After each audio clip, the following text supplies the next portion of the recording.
Hello everyone, welcome back to my YouTube channel trading trends. आप सभी का एक न्यू चार्ट ट्रेडिंग की वीडियो में स्वागत है। चलिए शुरू करते हैं। बैंक निफ्टी अगर आप देखो तो देखो थोड़ा सा ना, आपको मैं हमेशा बोलता हूँ जब भी आप चार्ट ट्रेडिंग शुरू कर रहे हो, पहले नंबर आपके माइंड में होना चाहिए, आपको एक ओवरव्यू होना चाहिए।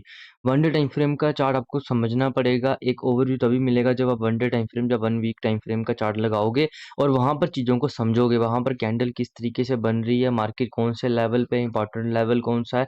ये सारी चीज़ें आपको तब समझ आएँगी जब आप कहीं न कहीं उस चार्ट को देखोगे, उसको फ़ील करोगे। अब अगर आप वन डे टाइम फ्रेम में देखते हो तो वन डे टाइम फ्रेम में क्या हो रहा है, वन डे टाइम फ्रेम में पहली चीज़ जो इम्पोर्टेंट रहने वाली है कि पहले नंबर कहीं न कहीं मूवमेंट बड़ी हो चुकी है। मूवमेंट कहाँ से शुरू हुई थी? लगभग यहाँ पर 50,500 के करीब-करीब यहाँ से मूवमेंट शुरू हुई है और ये मूवमेंट चली गई है लगभग 54,500 तक।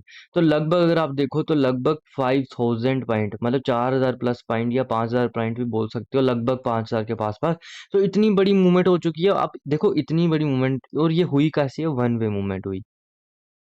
मार्केट कोई काफ़ी ज़्यादा रुका नहीं है, काफ़ी ज़्यादा मार्केट ने सस्टेन नहीं किया। मार्केट अगर आप देखो तो इसमें नंबर ऑफ ग्रीन कैंडल्स काफ़ी ज़्यादा है और कहीं न कहीं नंबर ऑफ डेज़ भी काफ़ी कम है। सिर्फ़ कितने दिन लगे? 1, 2, 3, 4, 5, 6, 7, 8, 9, 10, 11, 12, 13, 14, लगभग 14 दिन में कहीं न कहीं इसने 5,000, 4,000, 4,500 प्लस पॉइंट की मूवमेंट की है।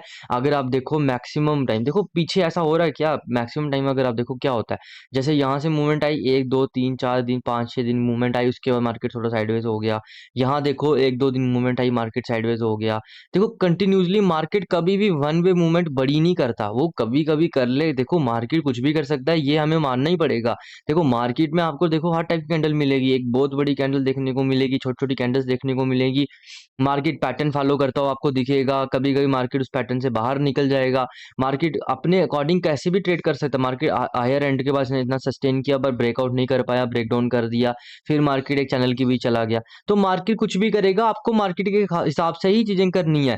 बट आपके अंदर आपको कुछ अपने रूल्स डिफाइन करने पड़ेंगे कि भाई अगर मूवमेंट हो जाए मैं अपनी क्वांटिटी कम कर दूंगा, या मार्केट ट्रेंड के अगेंस्ट चल रहा है तो मैं अपनी क्वांटिटी कम कर दूंगा, क्योंकि जब तक आप रिस्क मैनेजमेंट नहीं करोगे ना, सबसे इंपॉर्टेंट है रिस्क मैनेजमेंट और मनी मैनेजमेंट।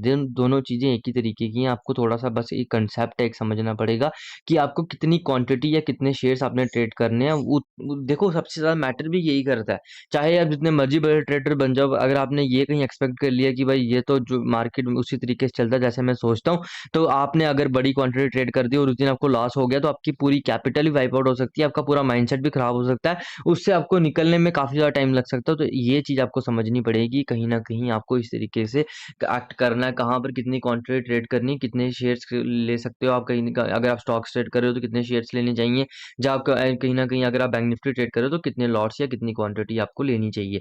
तो ये चीज़ आपके माइंड में प्री डिफाइन होनी चाहिए। किस पे डिपेंड करेगा? कितनी बड़ी मूवमेंट हो गई है, मार्केट किसी ट्रेंड में है कि नहीं है, डे टाइम फ्रेम में किस क्या ट्रेंड चल रहा है, इंट्राडे में क्या ट्रेंड चल रहा है। अब अगर आप देखो तो डे टाइम फ्रेम में क्या चल रहा है, बैंक निफ्टी थोड़ा-सा सस्टेन किया, यहाँ पर इसने ब्रेकआउट की, यहाँ पर 3 दिन सस्टेन करने के बाद ब्रेकआउट की, बट अगले ही दिन क्या होता है, इंट्राडे में अभी इसका ट्रेंड बेयरिश हो चुका, बट डे टाइम फ्रेम का अभी भी जो ट्रेंड है वो बुलिश है। डे टाइम फ्रेम का ट्रेंड कब चेंज होगा? जो इंपॉर्टेंट स्विंग है, जब तक उसके नीचे मार्केट डेली टाइम फ्रेम में क्लोजिंग नहीं करता। इंट्राडे का ट्रेंड कब चेंज होता है? जब 2 मेजर प्रीवियस स्विंग जब बन जाते हैं, जो अच्छे, जैसे मान लो ये अच्छे खासे 2 मेजर प्रीवियस स्विंग है, जैसे ही यहाँ पर आके बैंक निफ्टी ट्रेड करने लग जाएगा, तो यहाँ जाके हम बोलेंगे कि इंट्राडे का ट्रेंड अब चेंज हो चुका है।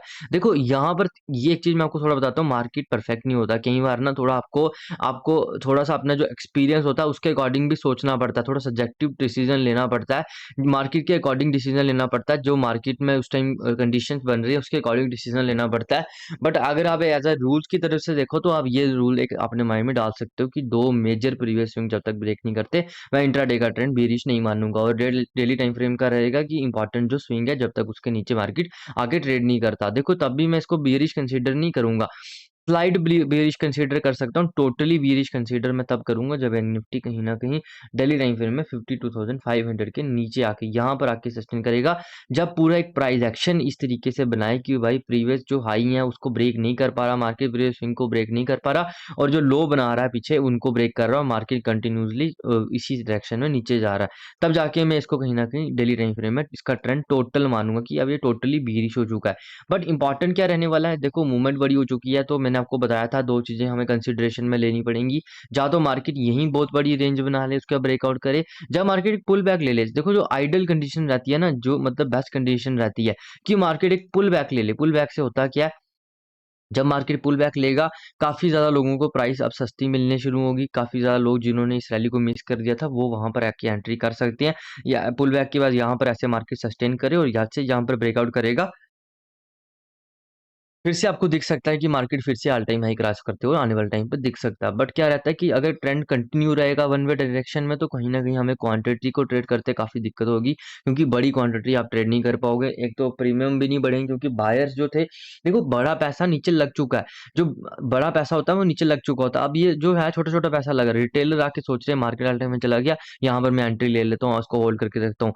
उनको इतना बड़ा झटका लगता है, इसलिए तो लगता है क्योंकि वो क्या करते हैं, अपनी क्वांटिटी यहाँ पर जाके फुल क्वांटिटी से ट्रेड करते हैं। ये सोचते हैं कि मार्केट तो ऑल टाइम हाई के पास ट्रेड कर रहा है, अब तो ये ऊपर ही जाएगा, नीचे जा ही नहीं सकता।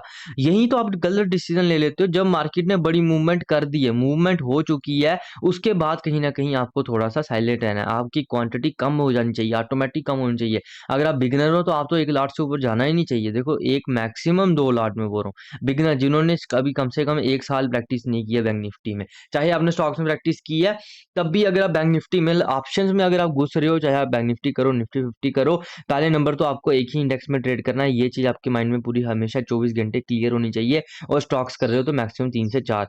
तो ये चीज़ आपके माइंड में क्लियर होनी चाहिए, और उसके बाद जो अपने आप को 6-7 महीने जिन्होंने प्रैक्टिस की है, वो अपने आप को कहीं न कहीं बिगिनर ही समझो। देखो, अगर आपने इतनी प्रैक्टिस कर ली है, एक बार 6-7 महीने आपने एक पीएनएल, अपना जो पीएनएल बनेगा, अगर उसमें आपके नंबर ऑफ मतलब आपने सिर्फ अपने चार्जेज़ और वो चार्जेज़ को भी कहीं न कहीं अगर आपने चार्जेज़ को भी कवर कर लिया, जो ब्रोकरेजेस वगैरह देते हैं, तो आप एक बहुत अच्छे ट्रेडर बनोगे आने वाले टाइम पे। आपको ये एक्सेप्ट करना पड़ेगा। अभी सेबी की रिपोर्ट आई है कि भाई कहीं न कहीं काफ़ी ज़्यादा लोग जो रिटेलर है ऑप्शंस में, सिर्फ़ ऑप्शंस की रिपोर्ट है, वो काफ़ी ज़्यादा लॉस में है। लगभग 9-10% के करीब ही हैं जो प्रॉफ़िट में है, और उसमें से भी जिन्होंने 10 लाख से ऊपर का पैसा बनाया, वो लगभग 0.33% कुछ, मतलब बड़ी कम ही रेशो है। तो ये चीज़ आपको समझनी पड़ेगी। देखो यार, एक चीज़ तो है कि कहीं न कहीं कुछ तो लोग पैसा बना रहे हैं। लगभग 26,000 के करीब वो लोग हैं जिन्होंने 10 लाख से ऊपर बनाया। तो 26,000 में अगर आपको आना है, हर किसी फ़ील्ड में चले जाओ यार, ज़रूरी ट्रेडिंग में नहीं, आप किसी भी फ़ील्ड में जाओगे, वहाँ पर विन रेशियो इतना ही है। अगर आपको बिल्कुल टॉप में जाना है, या बिल्कुल ऐसा फ्रॉड ट्रेडर बनना है, या बिल्कुल ऐसे खतरनाक ट्रेडर बनना है, तो वो अगर आपको जानना है, तो वो कहीं न कहीं उसके लिए आपको ये चीज़ एडमिट करनी पड़ेगी कि ये फ़ील्ड खतरनाक है, और यहाँ पर आपको मेंटल स्किल्स काफ़ी ज़्यादा चाहिए। टेक्निकल से कुछ नहीं होने वाला। मैं जो साइकोलॉजी के ऊपर वीडियोज़ बना रहा हूँ, कंटिन्यूअसली आपको समझाता हूँ कि आपको एक्सपेक्ट नहीं करना है, जज नहीं करना मार्केट को। वो सारों के पीछे जो डायनामिक्स है, उसको आप वहीं पर जाके समझो। जब तक आप साइकोलॉजी की वीडियोज़ नहीं पढ़ोगे, नहीं समझोगे उनको, तब तक आपको नई चीज़ें समझ आएँगी। आप जितनी मर्ज़ी कोशिश कर लो यार, टेक्निकल के बेसिस में आप 10 दिन प्रॉफिटेबल रह सकते हो, 20 दिन रह सकते हो। मैं आपको बात कर रहा हूँ कि आपने लाइफ टाइम यहाँ पर कंसिस्टेंट मनी जनरेट करनी है, एज़ अ इनकम की तरह जनरेट करनी है। ऐसा नहीं कि आपने 1 दिन पैसा बना लिया, 2 दिन बना लिया, तो तीसरे दिन सब गँवा लिया, तो आप बोल रहे हो आप ट्रेडर बन गए हो, या आपने रिस्क को एक्सेप्ट करना शुरू कर दिया। ऐसा नहीं है, वो सारी चीज़ें आपको समझनी पड़ेंगी, क्योंकि क्या रहता है कि आप चीज़ों को एक्सेप्ट नहीं करते हो, चीज़ों को समझते नहीं हो, आपके अंदर वो डिज़ायर भी नहीं है। आप सोचते हो यार मैं और टेक्निकल सीखूँगा कि भाई उससे मेरा सब कुछ हो जाएगा। टेक्निकल पे कम फ़ोकस करो, देखो फ़ोकस तो करना ही है, ऐसा नहीं है कि नहीं करना। टेक्निकल पे फ़ोकस करना है, क्योंकि अगर आपको टेक्निकल नहीं आएगा, तो फिर आपको वो नहीं समझ आएगा कि आपको ट्रेड लेना कहाँ है। जब तक आपका एज डिफाइन नहीं है, आप ट्रेड कैसे लोगे? तो वो चीज़ जब आपकी क्लियर हो जाएँगी, तब आपको माइंडसेट पे काफ़ी ज़्यादा फ़ोकस रखना है, और काफ़ी हार्ड इसमें आपको इमोशनल कंट्रोल चाहिए। ऐसा नहीं है कि बड़ा आसानी से ऐसा हो जाएगा, क्योंकि as compared to other jobs, यहाँ पर आपको खासकर 80% यहाँ पर माइंडसेट पे डिपेंड रहता है ये। देखो, बैंक निफ्टी के बाद 2 कंडीशंस हैं। हमने हमेशा अपने माइंड में 2 कंडीशंस रखनी होती हैं। एक कि बैंक निफ्टी ऊपर भी जा सकता है, और एक बैंक निफ्टी ब्रेक डाउन भी कर सकता है और ब्रेकआउट भी कर सकता है। ब्रेकआउट करेगा तो बैंक निफ्टी आने वाले टाइम पे आपको लगभग 55,000 के साइकोलॉजिकल लेवल तक जाते हुए दिखेगा, और वहीं पर आपको bank Nifty all time high लगाते हुए दिखेगा कंटिन्यूअसली। अगर बैंक निफ्टी ब्रेक डाउन करता है, तो फिर आपको एक पुल बैक देखने को मिलेगा। यहाँ पर आपको जो मूवमेंट मिलेगी, वो पैनिक सेलिंग जैसी मूवमेंट मिलेगी, क्योंकि काफ़ी ज़्यादा लोगों ने जिन्होंने बाइंग करके रखा है, वो अपनी अपनी लॉन्ग को वो काटेंगे, अपनी लॉन्ग पोजीशन को काटेंगे, उनको बोलते हैं लॉन्ग अनवाइंडिंग बोलते हैं उसको। और जैसे ही अपनी पोजीशन को काटेंगे, तो आपको देखने को मिलेगा कि अच्छी खासी आपको नीचे वाली साइड मूवमेंट देखने को मिली है, जिसकी वजह से एक तो सेलिंग हमेशा पैनिक होती है, ये भी आपको पता होना चाहिए। और काफ़ी ज़्यादा लोग जब सेल करेंगे, क्योंकि काफ़ी ज़्यादा लोगों ने बाय करके रखा हुआ है, तो आपको जो मूवमेंट मिलेगी फास्ट भी मिलेगी और बड़ी मिलेगी। अगर मूवमेंट ऊपर वाली साइड ब्रेकआउट करेगी, अगर मार्केट ब्रेकआउट करता है, तो मूवमेंट स्लो एंड स्टडी होगी, क्योंकि काफ़ी ज़्यादा मूवमेंट हो चुकी है। यही चीज़ें आपको कंसिडरेशन में लेनी है, आपके माइंड में रहनी चाहिए कि मूवमेंट हो चुकी है, अब मार्केट सस्टेन भी कर रहा है, मार्केट अगर फिर से ब्रेकआउट कर रहा है तो मूवमेंट इतनी बड़ी नहीं होगी, क्योंकि जो बड़ा पैसा वो निकला ही नहीं है, अभी तक उन्होंने एग्जिट नहीं किया। एग्जिट कब करेंगे? जब मार्केट 53,800 के बाद इंट्राडे में आके यहाँ पर सस्टेन करे और उसके बाद ब्रेक डाउन करेगा। जब यहाँ से ब्रेक डाउन करेगा तब आपको नीचे वाली साइड मूवमेंट देखने को मिलेगी। इसके साथ साथ अपनी काफी ज्यादा नजर आपने कंपोनेंट्स पे भी रखनी, क्योंकि कंपोनेंट्स एक इंपॉर्टेंट रोल प्ले करते हैं। अभी मैं आपको थोड़े कंपोनेंट्स भी दिखाऊंगा। थोड़ा 5 मिनट टाइम फ्रेम में चलते हैं, देखते हैं निफ्टी किस तरीके से मैं आपको बोल रहा हूँ। जैसे कि 1 डे टाइम फ्रेम के अकॉर्डिंग अगर मार्केट ब्रेकआउट करता है तो मूवमेंट आएगी, ब्रेकआउट करेगा तो मूवमेंट स्लो एंड स्टडी आएगी, तो वो सब चीजें हम यहाँ पर देखेंगे।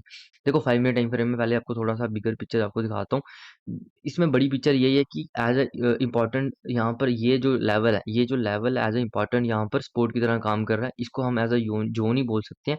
क्यों ये काम कर रहा है सपोर्ट की तरह? एक सेकंड पहले मैं इसको थोड़ा ड्रा कर लेता हूँ। देखो ये क्यों कर रहा है, क्योंकि कंटिन्यूसली अगर आप देखो तो यहीं से बायर्स ने जो एक मूवमेंट आई थी, उसके बाद बायर्स का जो पहली बार सेलर्स ने कोशिश की थी वो यहाँ की थी, दूसरी बार सेलर्स इसको वापस यहाँ लेके आए थे, और तीसरी बार कहीं ना कहीं अब जो सेलर्स ने इंट्राडे का ट्रेंड है ना वो चेंज करके कहीं ना कहीं बेरिश कर दिया है। इंट्राडे का ट्रेंड जरूर चेंज हुआ है, बट मार्केट की ये इंपॉर्टेंट सपोर्ट है, ये इंपॉर्टेंट सपोर्ट है। और कहीं ना कहीं जब तक मार्केट यहाँ पर सस्टेन नहीं किया, जब तक उसने जो जो चीज पहली हमारी कंडीशन रहनी चाहिए सस्टेन, दूसरे नंबर क्या रहना चाहिए कि सस्टेन करने के बाद बियरिश प्राइस एक्शन भी। और मार्केट आप देखो तो कंटिन्यूसली बियरिश प्राइस एक्शन बनाते हुए आ रहा है, तो कंडीशंस हमारी पूरी फुलफिल हो रही हैं, और कहीं ना कहीं मार्केट आइडली यहीं पर आके क्लोज किया। अगर बैंक निफ्टी मंडे को यहाँ पर सस्टेन करने का ब्रेक डाउन करेगा, मैं यहाँ पर अपनी क्वांटिटी जितनी फुल क्वांटिटी मारता हूँ मैं ट्रेड करूंगा। एक रिस्क में जहाँ पर जरूर लूंगा, क्योंकि यहाँ पर जो प्रोबेबिलिटी है यहाँ पर इसकी मूवमेंट करने की, वो एज कम्पेयर टू ब्रेकआउट में ज्यादा है। ऐसा नहीं है कि मार्केट अगर अब ब्रेकआउट मूव का हम ट्रेड करेंगे जब मार्केट लगभग 54,200 से 300 के बीच यहाँ पर आके सस्टेन करे, या यहाँ पर पूरे दिन एक पूरे फर्स्ट हाफ में यहाँ पर बुलिश प्रोजेक्शन बनाए और उसके बाद सेकंड हाफ में यहाँ से ब्रेकआउट देगा, तब जाके हम उस चीज को कंसिडरेशन में ले सकते हैं। बट अभी तक की जो कंडीशन है कैंडलस्टिक बिहेवियर के अकॉर्डिंग, देखो ऐसा नहीं मैं बोल रहा हूँ कि मार्केट ब्रेकआउट नहीं करेगा, बट मैं आपको ये बता रहा हूँ कि बेस्ट मूव आपको कहाँ मिलेगी, बेस्ट मूव आपको नीचे वाली साइड मिलेगी, क्योंकि जो इंट्राडे का ट्रेंड है वो बीरिश है। मार्केट ने बायर्स की साइड अच्छी खासी मूवमेंट किया, वो भी अपनी प्रॉफिट बुकिंग के चक्कर में बैठे होंगे। तो जैसे ही मार्केट अगर बिल्कुल यहाँ पर फ्लैट खुले, फ्लैट खुलना सबसे बेस्ट कंडीशन है, मार्केट फ्लैट खुलने का ब्रेकडाउन करेगा तो आपको नीचे वाली साइड एक अच्छी खासी मूवमेंट देखने को मिली। उसको हमने क्यों बताया, क्योंकि मार्केट में पहले नंबर तो आप यहाँ से शुरू करो जहाँ से ये चीज शुरू होती है। यहाँ पर पहली बार सेलर कोशिश करते हैं, ट्राई करते हैं, यहाँ थोड़ी सी प्रॉफिट बुकिंग होती है, बट बायर्स वापिस को डोमिनेट करके ऊपर वाली साइड ले आते हैं। पर उसके बाद क्या होता है, उसके बाद जो मूवमेंट अगर आप देखो तो थोड़ी सी इसके ऊपर ऊपर गई है, कुछ खास ऐसा नहीं है। मार्केट ने काफी देर यहाँ पर अगर जैसे वन डे टाइम फ्रेम में आपको दिखाया कि 2-3 दिन यहाँ पर सस्टेन किया, मार्केट ने 2-3 दिन यहाँ पर सस्टेन किया, और उसके बाद अब ये एक रेंज ही कंसिडर की जाएगी, क्योंकि अगर आप सिर्फ इस चीज को निकाल दो तो ऑटोमेटिकली मार्केट ने काफी ज्यादा इस रेंज की भी ट्रेड किया है। और ये रेंज कहाँ बन रही है? अपर एंड में, ऑल टाइम हाई के बाद रेंज बन रही है। अब यहाँ से ब्रेकआउट में भी मूवमेंट मिलेगी, जो मूवमेंट ब्रेकआउट वाली साइड हो थोड़ी स्लो एंड स्टडी होगी, क्योंकि पीछे बायर्स ने अच्छा खासा पैसा लगा दिया है। तो जैसी मार्केट सस्टेन करने का यहाँ से ब्रेक डाउन करेगा तो यहाँ पर जितने लोग होंगे वो अपनी लॉन्ग को एग्जिट करेंगे, जैसे एग्जिट करेंगे यहाँ सेल करेंगे, सेलिंग एक पैनिक सेलिंग आपको देखने को मिल सकती है। और जब मार्केट सेलिंग मूव करता है तो वो ऑटोमेटिकली हमारे हमारे साइकोलॉजिकली वो हमारे माइंड में इस तरीके से ट्रीट हो सकती है कि मार्केट अब भाई गिरने वाला यहाँ से, तो सेलिंग हमेशा थोड़ी सी पैनिक रहती है एज कम्पेयर टू बाइंग। ये चीज़ आपको समझनी पड़ेगी। सेलिंग में पैसा भी ज़्यादा बनता है, क्योंकि प्रीमियम काफ़ी जल्दी मूव करते हैं, क्योंकि पैनिक आएगा, काफ़ी ज़्यादा लोग सेल करेंगे, तो प्रीमियम भी काफ़ी तेज़ी से मूवमेंट करता है। कई बार क्या रहता है कि 80 पॉइंट की मूव है तो लगभग 80 पॉइंट के करीब ही प्रीमियम बढ़ जाता है, बट वो कब बढ़ता है? जब काफ़ी ज़्यादा फास्ट मूवमेंट आती है। तो ये एक पॉसिबिलिटी है कि बैंक निफ्टी यहाँ से कल एक बेहतरीन मूव कर सकता है। अप साइड के लिए मैं थोड़ा सा वेट करूंगा, वो मैंने आपको मार्केट की जो प्रेडिक्शन वाली वीडियो है उसमें मैंने बता दिया है। उसका रीज़न यही है कि क्योंकि देखो अब यहाँ से मार्केट पहले नंबर तो ये थोड़ा सा ट्रेंड बेरिश है, दूसरे नंबर तो अगर इसको ब्रेकआउट करके ऊपर जाना तो फिर इसको थोड़ा सस्टेन करना पड़ेगा, तो यहाँ पर आके सस्टेन करेगा, तो इसके लिए शायद क्या पता मंडे को यहाँ पर सस्टेन ही कर दे तो ट्यूसडे को मूवमेंट करे। बाकी देखो ऐसा नहीं है, मैं ये नहीं बोल रहा कि मैं ऊपर साइड की ट्रेड नहीं लूंगा, मैं लूंगा, बट डिपेंड करेगा कि वो कंडीशन क्या बन रही है। कंडीशन बननी जरूरी है। अगर बैंक निफ्टी मान लो काफी ज्यादा गैप अप भी खुलता है तो वहां पर हम डायरेक्ट एंट्री छोड़ लेंगे, क्योंकि काफी ज्यादा गैप अप की वजह से आपको देखने को मिलेगा कि भाई जो बायर है उनको जो जिन्होंने पैसा बना रही वो जा तो मार्केट यहाँ सस्टेन करेगा, जहाँ से वापस पुल बैक लेगा फिर उसको सस्टेन करेगा। तो मार्केट को कोई कंडीशन बनाने देना। सुबह अगर यहाँ पर थोड़ा सा बुलिश बियरिश प्रोजेक्शन बना तो मैं एंट्री ले लूंगा भाई, डायरेक्ट एंट्री भी ले लूंगा, कोई चक्कर नहीं, एक रिस्क ले लूंगा यहाँ पर। तो ये चीज आप थोड़ी सी समझो। उसके साथ साथ मैं आपको थोड़ा सा कंपोनेंट्स दिखाता हूँ, क्योंकि मैं हमेशा बोलता हूँ कंपोनेंट्स एक इंपॉर्टेंट रोल प्ले करते हैं। और बैंक निफ्टी के केस में क्या है ना, बैंक निफ्टी केस में अगर आप सिर्फ 5 कंपोनेंट देख रहे हो 90% का कंट्रीब्यूट करते हैं, और अगर आप 2 कंपोनेंट्स देख रहे हो तो वो कहीं न कहीं 50% कंट्रीब्यूट करते हैं, जो कि है एचडीएफसी और आईसीआईसी बैंक। एचडीएफसी देखो तो एचडीएफसी ने यहाँ पर कंटिन्यूअसली अब थोड़ी-सी जो उसकी मूवमेंट है वो स्लो चुकी है और यहाँ पर अब इसने एक रेंज बना लिया और इसने भी बेयरिश डायरेक्शन बना लिया है। यह मैंने 15 मिनट टाइम फ्रेम का चार्ट लगाया तो और इसकी इंपॉर्टेंट सपोर्ट भी लगभग 750 के पास 1715 के पास रहने वाली है और जो कि बैंक निफ्टी भी जैसे आप देखो इंपॉर्टेंट सपोर्ट के पास आके ट्रेड कर रहा है, एचडीएफसी भी आप देखो तो इंपॉर्टेंट सपोर्ट के पास आके ट्रेड कर रहा है।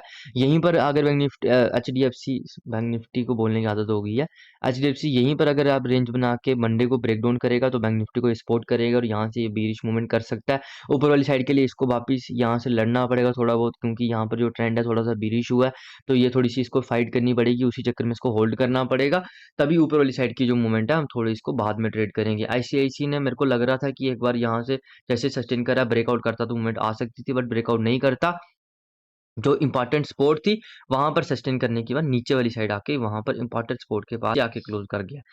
आईसीआईसी भी कहीं थोड़ा सा बीरिश हैंड में ही है, तो ये चीज़ भी आपको देखनी पड़ेगी। कोटक अगर आप देखो तो कोटक भी थोड़ा बीरिश साइड चल रहा है। देखो इनकी आपको one day 1 week time frame जैसे एचडीएफसी का देखो, सबसे खतरनाक तो एचडीएफसी का है। अगर आप इसका 1 वीक टाइम फ्रेम देखोगे आपको देखने को मिलेगा बिल्कुल clear cut shooting star candle बनी है और कहाँ बनी है, टॉप में, जहां से कंटिन्यूसली एचडीएफसी ने यहाँ पर 1 2 3 4 5 6 और 7 बार यहीं से एचडीएफसी ने कहीं ना कहीं अच्छी खासी यहाँ से रिजेक्शन ली है। ये इसका इंपॉर्टेंट लेवल है, जिस टाइम पे एचडीएफसी यहाँ से ब्रेकआउट करेगा, आपको मैं हमेशा बता रहा हूँ कि भाई जब भी मार्केट जाता है, मार्केट बड़ी रेंज बना के जाता है। आईटीसी के केस में आपने देखा, आईटीसी ने लगभग 3-4 साल वहां पर एक रेंज बनाई, उसके बाद जब ब्रेकआउट की तो 3-4 साल का पैसा 1-2 महीने में ही दे दिया। तो सेम एचडीएफसी के केस में भी दिखेगा, बट यहाँ पॉसिबिलिटी ज्यादा है, क्योंकि एक तो नेगेटिव कैंडल बन गई और कंटिन्यूसली बैंक एचडीएफसी ने यहाँ पर कहीं ना कहीं इसी लेवल से रिजेक्शन ली हुई है। प्रीवियस मार्केट सेम का लेवल भूलता नहीं है, जिन्होंने यहाँ ट्रेड लिया होगा वो भूलते नहीं कि भाई यहाँ पर कुछ गड़बड़ हो सकती है, यहाँ पर गड़बड़ हो सकती है, यहाँ पर गड़बड़ हो सकती है। तो कहीं ना कहीं एक तो नेगेटिव कैंडल बनी है और अगर यहाँ पर बियरिश, यहाँ पर प्रोजेक्शन बन के मार्केट नीचे जाता है तो आपको अच्छी खासी नीचे वाली साइड मूवमेंट देखने को मिल सकती है, क्योंकि ये पास्ट की हमें कंडीशंस भी बता रही हैं। बट ऐसा नहीं है कि ऊपर नहीं जा सकता। अगर आपने ये एक्सपेक्ट कर लिया कि ऊपर जाएगा ही नहीं, हाँ ऊपर के लिए आप कंडीशन रखो कि भाई ऊपर जाएगा तो यहाँ पर थोड़ा सस्टेन करने के बाद जाए या इंट्राडे में सस्टेन करे, वो कंडीशन रख सकते हो। बट ये नहीं है कि आप ये एक्सपेक्ट नहीं कर सकते कि ये ऊपर नहीं जाएगा। तो ये चीज़ आपके माइंड में रहनी चाहिए। Thanks for watching this video, have a nice day. किसी को कोई प्रॉब्लम आती है तो कमेंट सेक्शन में भी कमेंट कर सकते हैं।